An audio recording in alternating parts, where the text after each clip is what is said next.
मुस्कान, मुस्कान कहाँ हो तुम? राधा के घर आते हुए पारुल ने गुस्से में कहा।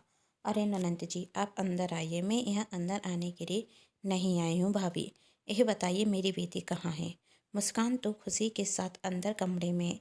इतना सुन पारुल गुस्से में कमरे की तरफ जाती तो देखती वही दोनों आम खा रही हैं और मुस्कान ने अपने दोनों हाथ और कपड़े गंदे कर लिए हैं। इतना देख वही मुस्कान का हाथ पकड़ उठाती और गुस्से में जोरदार थप्पड़ लगाते हुए कहती, यह सब क्या है? मना किया था ना यहाँ आने के लिए, तो क्यों आई? अपनी माँ का गुस्सा और थप्पड़ लगाते साथ मुस्कान जोर जोर से रोने लगती। तभी पारुल कहती, चुप नहीं हुई तो और थप्पड़ लगाऊंगी। अरे ननंद जी, यह क्या कर रही हैं? बच्ची है वह, और बच्चों पर इतना गुस्सा नहीं होते। आप अपना गुस्सा शांत कीजिए। मैं आपके लिए पानी लेकर आती हूँ। कोई ज़रूरत नहीं है उसकी।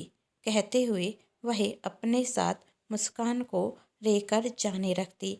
तब राधा फिर से कहती, दीदी अब इतने दिनों बाद आप आई हैं तो कुछ दिन रुककर जाइए, मुस्कान को भी अच्छा लगेगा। और आप इतने दिनों से बड़े भाई साहब के घर रुकी हैं, आपने बताया नहीं। आप इस शहर में आई हैं, पता होता तो आपके भैया आपको लेने आ जाते। भाभी, आप सोच भी कैसे सकती हैं कि मैं इस घर में रुकूंगी? मेरा तो दम घुटता है। एसी तो छोड़िए, कूलर तक नहीं है। आपके घर तो इतनी गर्मी में रहती कैसे मैं? और आपके घर रहने के लिए मेरा कोई पर्सनल कमरा भी नहीं है। रात हुई तो छत पर सोने चले जाओ। यह गरीबों वाली जिंदगी आप पर सूट करती है, मुझ पर नहीं। और आती भी इस घर में रहने तो क्या तोहफा देंगी आप? मुझे जानती हैं बड़ी भाभी मेरे लिए कितने महंगे तोहफे लेकर आई हैं, जिन्हें मैं अपने ससुराल में दिखाऊंगी तो मेरी वैल्यू बढ़ेगी। और आप क्या देती? सस्ती सी साड़ी। खुद के पास ढंग के कपड़े पहनने के लिए हूँ तो मुझे देंगी ना? बड़ी आई मुझे पुरानी वाली दीदी। जितनी हमारी हैसियत है उस हिसाब से हम आपका स्वागत करते, और भले हमारे पास आपको देने के लिए महंगे तोहफे ना हों, पर प्यार और स्नेह भरपूर है। राधा ने नमी आंखों से कहा। तब पारुल कहती, अपना यह प्यार और स्नेह अपने तक रखिए, मुझे इसकी कोई ज़रूरत नहीं। और वैसे भी मैं सस्ती चीज़ों का शौक नहीं रखती। और यह प्यार और स्नेह का मार्केट में क्या रेट है? इतना सुन राधा दुखी हो जाती और पारुल उस पर हंसते हुए वहाँ से जाने लगती। तभी रुकते हुए कहती, और हाँ, अपनी बेटी को समझा दीजिए, आज के बाद चोरी छुपे मेरी बेटी को लेने ना आए। जानती हैं चोरी से आई थी ये यहाँ? जानती हैं मैं कितनी परेशान हो गई थी? तभी मुस्कान कहती, मॉम मैं यहाँ खुद आई थी, खुशी मुझे लेकर नहीं आई। इतना सुन पारुल अपनी बेटी का कान खींचते हुए कहती, ज़्यादा बोली तो दो चार थप्पड़ और लगाऊंगी।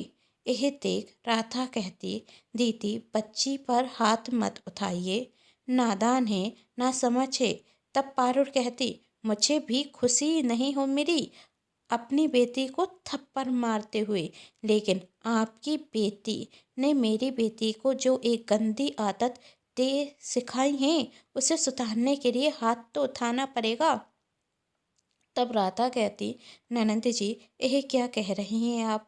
वही दोनों बहनें हैं, वह साथ में खेल रही थी। खेलते खेलते भूख रखने लगी तो आम खाने लगी, तो इसमें बुरी आदत कहाँ से हो गई? तब पारुल कहती, तो हाथ से खाने की क्या जरूरत थी? हाँ भाभी, आपको तो कोई स्टैंडर्ड है नहीं।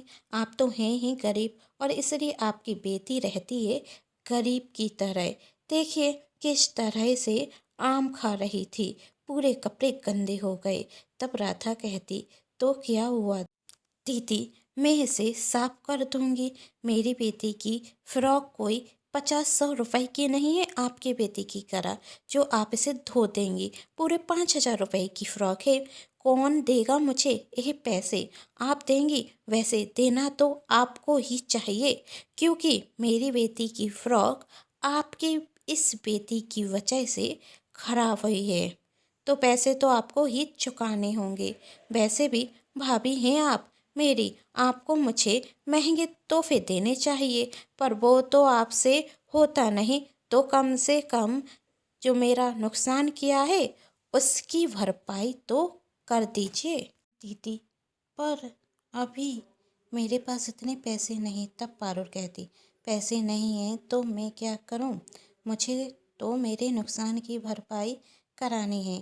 पारुल जिद पर अड़ जाती। तब राधा उसे वही पैसे दे देती जो उसके पति ने उसे घर खर्च के लिए दिए थे, और पारुल पैसे लेती और मुंह चुराते हुए वहाँ से चली जाती। और पारुल जब वहाँ से अपनी बड़ी भाभी के घर आती तो उन्हें सब कुछ बताती, कैसे उसने राधा से पैसे लिए। और जब राधा उसे पैसे दे रही थी तो उसका चेहरा देखने लायक था। कहते हुए वह दोनों बहुत जोर से हंसती। और पारुल की बड़ी भाभी कहती, पारुल तुमने बहुत सही किया। उस राधा का तो ऐसा ही मजाक बनाना चाहिए। जब देखो अच्छा बनने का नाटक करती रहती है, बस सब ड्रामा करती है। उसके बस में आखिर है क्या? और नहीं तो भाभी, छोटी भाभी के पास कौन सा पैसा है कि मैं उनसे मतलब रखूं? और आज की दुनिया में सिर्फ पैसों को पूछा जाता है। जो सिर्फ आपके पास है तो क्यों मैं उस गरीब भिखारन से नाता रखूं? जब आप जैसी पैसे वाली भाभी है मेरी, आपको यदि मैं अपने नाते रिश्तेदारों से मिलाऊं तो इज्जत बढ़ती है मेरी। उस गरीब के पास ऐसा क्या है कि मैं उससे रिश्ता रखूं? वही गरीब तो कभी मेरे काम आ ही नहीं सकती, और आप कभी मेरा साथ छोड़ेंगी नहीं। सही कहा पारुल तुमने, मैं हमेशा तुम्हारे साथ हूँ। जहाँ यहाँ दोनों ननंद भाभी हंसी मजाक कर रही थीं, वहीं वहाँ राधा का यह सोचकर बुरा हाल था कि अब वह घर खर्च कैसे चलाएगी। अभी तो राशन आना बाकी है, दूध का हिसाब भी करना है, खुशी के स्कूल की फीस जमा करनी है, लाइट का बिल भी बाकी है, और खर्च तो रखे रहते हैं। और जब रोहन घर आता तो राधा का उतरा हुआ चेहरा देख कारण पूछता तो वह सब कुछ बता देती।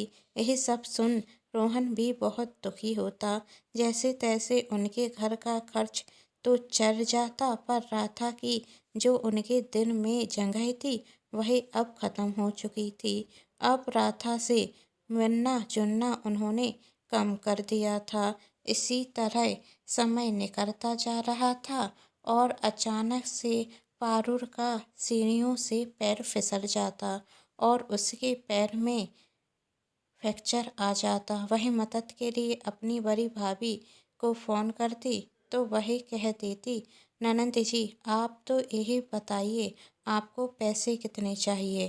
पर वो क्या है ना, मैं आपके पास नहीं आ सकती, वो मुझे ज़रूरी कुछ काम है।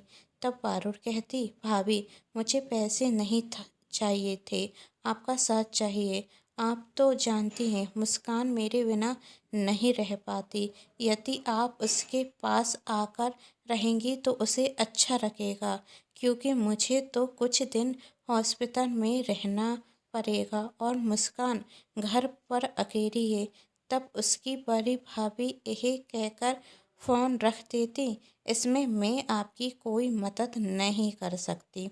और रोहन को इस बारे में पता चलता तो राधा के साथ वह उससे मिलने जाता और राधा कुछ दिन पारुल के घर रहकर उसकी बेटी का ख्याल रखती। और जब पारुल अस्पताल से आती तो पारुल उसका शुक्रिया करती। तब राधा कहती, मुझे तो इतने बड़े घर में रहने की आदत नहीं है। यदि कोई गलती हो गई हो तो माफ़ कर देना दीदी।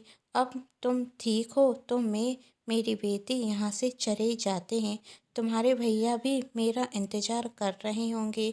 और वैसे भी इस घर में रहकर मैं तुम्हारा स्टैंडर्ड कम नहीं कर सकती। गरीब भाभी हूँ, तुम्हारी पैसे देकर कोई मदद नहीं कर सकती। मेरे पास आपको देने के लिए स्नेह और प्यार है, जिसकी बाजार में कोई कीमत नहीं। कहते हुए राधा खुशी को लेकर वहाँ से जाने लगती। तभी पारुल अपनी भाभी को रोकते हुए कहती, अपनी इस नादान ननद को माफ़ कर दो भाभी। मैंने आपकी जिस प्यार और स्नेह का बेमोर कहकर मजाक उड़ाया था, उसका मार्केट में कोई भरे मोल ना हो। पर अब वही मैं समझ गई हूँ, जो दौलत आप मुझे दे सकती हैं वही कोई और नहीं दे सकता। मुझे मेरी गलती का एहसास है। कहते हुए पारुल राधा से माफ़ी मांगती और राधा उसे माफ़ कर देती।